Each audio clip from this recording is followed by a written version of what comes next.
1,00,000 మంది శివభక్తులతో కలిసి మహారుద్రాక్ష పూజలో పాల్గొనండి. వెంటనే కాల్ చేసి మీ పేరును నమోదు చేసుకోండి. పోస్ట్ ఆఫీసులు చాలా సురక్షితమైనవని మనం అనేకసార్లు చెప్పుకున్నాం. ప్రైవేటు బ్యాంకులు, అలాగే ఏవైతే మనకు ప్రభుత్వ రంగ సంస్థలు నడుపుతున్నటువంటి బ్యాంకులు ఏవైతే ఉన్నాయో, వీటిలో మనం ఎంత పెట్టుబడి పెట్టినా ఏదైనా ఒక పరిస్థితుల్లో బ్యాంకులు నష్టపోయినట్టయితే 5 లక్షలకు మించి మన ఖాతాలోకి తిరిగి వచ్చే అవకాశం లేదు. కానీ పోస్ట్ ఆఫీసు లోపల ఎంత పెట్టుబడి పెట్టినా ₹1 కూడా నష్టపోకుండా కేంద్ర ప్రభుత్వ గ్యారంటీతో ప్రతి రూపాయి మీకు మీ ఖాతాలోకి చేరిపోతుంది అనేటువంటి విషయాన్ని చాలా స్పష్టంగా చెప్పాం మనం. ఇప్పుడు మనం ఒక 3 స్కీమ్ల గురించి చెప్పుకోబోతున్నాం.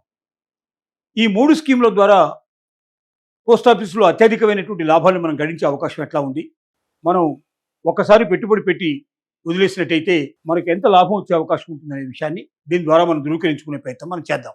3 ఖాతాల వ్యూహం అనేది బహుళ ఖాతాలను తెరవడానికి మరి ₹9 లక్షల ఒకే పరిమితి, ఒక వ్యక్తి ఒక్కసారికి ₹9 లక్షల మాత్రమే డిపాజిట్ చేయడానికి వీలుగా ఉండేటువంటి పథకం మొట్టమొదటి పథకం.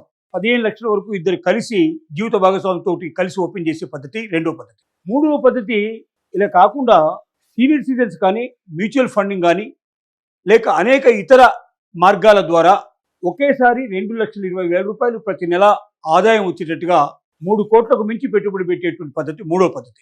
ఈ 3 పద్ధతుల లోపల మనం వివరంగా చెప్పుకోవాలంటే, ఈ పోస్ట్ ఆఫీస్ నెలసరి పథకంలో నెలవారీ ఆదాయం ప్రస్తుతం 7.4% వడ్డీ రేట్లు, దాంతో పాటుగా చక్రవడ్డీ కలిపి ఇచ్చేట్లు ఏర్పాటు చేశారు. ఒక సింగిల్ అకౌంట్తో ఒక వ్యక్తి ₹9 లక్షల దీంట్లో డిపాజిట్ చేస్తే ప్రతి నెల అతనికి ₹5,550 ఆదాయం వస్తుంది. అలాగే ఉమ్మడి ఖాతాలో ₹15 లక్షల గరిష్టంగా డిపాజిట్ చేసినట్టయితే వాళ్ళకి ₹9,250 ప్రతి నెల వడ్డీ వస్తుంది. ఈ రాబడిని ఎలా లెక్కించాలంటే, మొత్తం టోటల్గా 7.4% వడ్డీ ఏదైతే ఉందో, ఈ 7.4% దీనికి మళ్ళీ చక్రవడ్డీని కలిపి మనం లెక్కించుకున్నట్టయితే మనకి ఈ రకమైనటువంటి టోటల్ అమౌంట్ వచ్చే అవకాశాలు ఉన్నాయి. ఉదాహరణకి ఈ లెక్కించే విధానం ఎలా ఉంటుందంటే, ఒక వ్యక్తి సింగిల్గా ₹9 లక్షల పెట్టుబడి పెట్టినట్టయితే, దీంట్లో డిపాజిట్ చేసినట్టయితే, ఈ 9 లక్షలకి 7.4 ఏదైతే వడ్డీ రేటు ఉందో ఇంటూ 0.074/12 12 మాసాలకి టోటల్గా ఎంత వస్తుందో లెక్కేస్తే, ఒక్క నెలకి సంవత్సరానికి ఎంత అయితే ఒక నెలకి ఎంత లెక్కేసుకున్నట్టయితే మనకు ₹5,500 పర్ మంత్కు వడ్డీ వచ్చే విధానం దీంట్లో ఏర్పాటు చేయబడింది.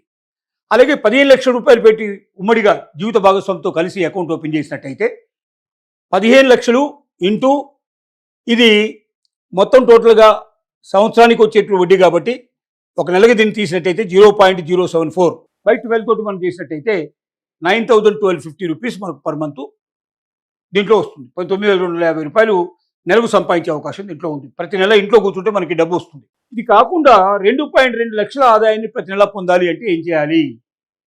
ఈ ₹2,20,000 ఆదాయం సంపాదించడానికి ₹3,57,00,000 మొత్తం పెట్టుబడి పెట్టాల్సిన అవసరం ఉంటుంది. దీనికి 7.4% వడ్డీ చొప్పున చూసినట్టయితే ₹2,20,000 ప్రతి నెల ఆదాయం వస్తుంది. అది ఎలా అనేది మనం వివరంగా తెలుసుకుందాం.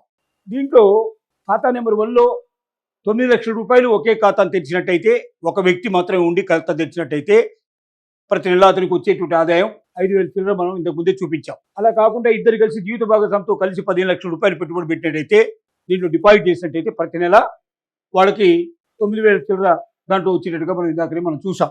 మూడో విషయం ఏంటంటే, ఖాతా నెంబర్ 3లో ₹2,20,000 ప్రతి నెల ఆదాయం వచ్చేట్టుగా ₹3,57,00,000 మొత్తం టోటల్గా దీంట్లో పెట్టాలంటే వ్యక్తుల వల్ల సాధ్యం కాదు. దీనికి ఏంటంటే, సీనియర్ సిటిజన్ సేవింగ్స్ స్కీమ్స్ను కలుపుకొని దాంట్లో 8.2% దాకా ఇంట్రెస్ట్ వచ్చే అవకాశం ఉంది.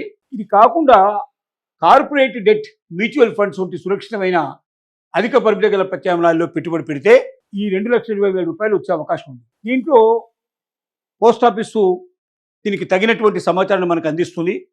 ఒకేసారి ₹3,57,00,000 పెట్టుబడి పెట్టడం ఎట్లాగా, ₹2,20,000 ప్రతి నెల మనకు ఆదాయం వచ్చేయడం ఎట్లా అనేటువంటిది, ఇది ఒక పోస్ట్ ఆఫీసే కాకుండా మ్యూచువల్ ఫండ్స్తో కూడా కలుపుకున్నటువంటి స్కీమ్ ఇది. ఈ స్కీమ్ గురించి మిగతా వివరాలన్నీ మనకు పోస్ట్ ఆఫీస్లోనే లభిస్తాయి. అక్కడ తెలుసుకొని పెద్ద ఎత్తున పెట్టుబడి పెట్టదలుచుకున్న వాళ్ళు ఎవరుతున్నారో వాళ్ళు ఈ రకంగా ₹3,57,00,000 ఒకేసారి పెట్టుబడి పెట్టి ₹2,20,000 ప్రతి నెల దీని ద్వారా ఆదాయం పొందే అవకాశం కలుపుతుంది మనకు. ఇది అన్ని పోస్ట్ ఆఫీసుల లోపల దీనికి సంబంధించినటువంటి అకౌంట్ ఎక్కడైనా మనం ఓపెన్ చేసుకోవచ్చు. మీరు ప్రతి నెల ఏ రకంగా ఎంత అమౌంట్ మీకు కావాలి అనే దాన్ని దృష్టిలో పెట్టుకొని మీరు ఎంత అమౌంట్ డిపాజిట్ చేయాలనేది లెక్కబట్టి తెలుస్తుంది. అది మీరైనా క్యాలిక్యులేట్ చేసుకోవచ్చు. పోస్ట్ ఆఫీస్ వెళ్ళినా ఆ డీటెయిల్ మీకు తెలుస్తాయి. మీ జీవితానికి ఎంత అవసరం పడుతుంది, మీరు ఎంత అమౌంట్ని మీరు ఒకేసారి మీరు డిపాజిట్ చేయగలరు అనేటువంటి దాని మీద ఆధారపడి మీకు వచ్చేటువంటి ఆదాయం ఉంటుంది. కాబట్టి మీరు ముందుగానే క్యాలిక్యులేట్ చేసుకొని నాకు నెలకి ఇంత రావాలి, అయితే నేను ఎంత పెట్టుబడి పెట్టాలి అనే విషయాన్ని మీరైనా ఇంతకుముందు మనం చెప్పినటువంటి క్యాలిక్యులేషన్ దాని ప్రకారంగా క్యాలిక్యులేట్ చేసుకోవచ్చు. లేదంటే పోస్ట్ ఆఫీస్కైనా వెళ్ళి మీరు డీటెయిల్స్ తెలుసుకోవచ్చు. లేదా ఆన్లైన్లో కూడా పోస్ట్ ఆఫీస్ని సంప్రదించి మీరు వివరాలు తెలుసుకోవడానికి అవకాశాలు ఉంటాయి. ఈ రకమైనటువంటి దాంతో మనం తీసుకున్నట్లయితే అధికారిక నియమాలు మీరు ఇండియన్ పోస్ట్ ఆఫీస్ స్కీమ్ ద్వారా ఖచ్చితమైన పెట్టుబడి అవసరాల గురించి మనం సమీక్షించుకోవడానికి వాళ్ళతో సంప్రదించడానికి మనకి ఎప్పుడైనా అవకాశాలు ఉన్నాయి. ఖచ్చితమైన రాబడిని మనం లెక్కించుకొని దాని ప్రకారం మనం పెట్టుబడి పెట్టుకోవాలి. పన్నుల గమనిక, దీంట్లో టీడీఎస్ ఏమీ లేదు. మొత్తం ఆదాయాన్ని పన్ను స్లాబ్ కింద మొత్తం పన్ను విధించబడుతుంది. దీంట్లో పన్ను మాత్రం ఎగ్జంప్షన్ లేదు. మామూలుగా మీరు కట్టేటువంటి ట్యాక్సెస్ని బట్టి మీరు ఎంత అమౌంట్ దీంట్లోంచి పన్ను రూపంలో మీరు కట్టాల్సి ఉంటుందో దానికి సంబంధించిన వివరాలు కూడా పోస్ట్ ఆఫీస్ ద్వారా మీకు లభ్యం అవుతాయి.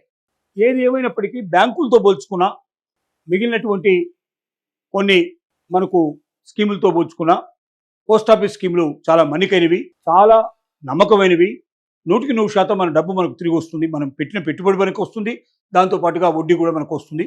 ఇంత వడ్డీ ప్రస్తుతానికి ఏ బ్యాంకు ఇవ్వలేదు అనే విషయాన్ని మాత్రం మనం చెప్పగలం. కాబట్టి మీరు 1-10 సార్లు ఆలోచించుకొని మీ పెట్టుబడి సురక్షితంగా ఉండాలన్నా, నెలవారీగా మీకు కావాల్సినటువంటి డబ్బు మీకు అందాలన్నా మీరు ఖచ్చితంగా పోస్ట్ ఆఫీసులోనే డిపాజిట్ చేసుకోవడం మంచిదని మాత్రం సలహా ఇవ్వగలుగుతాం.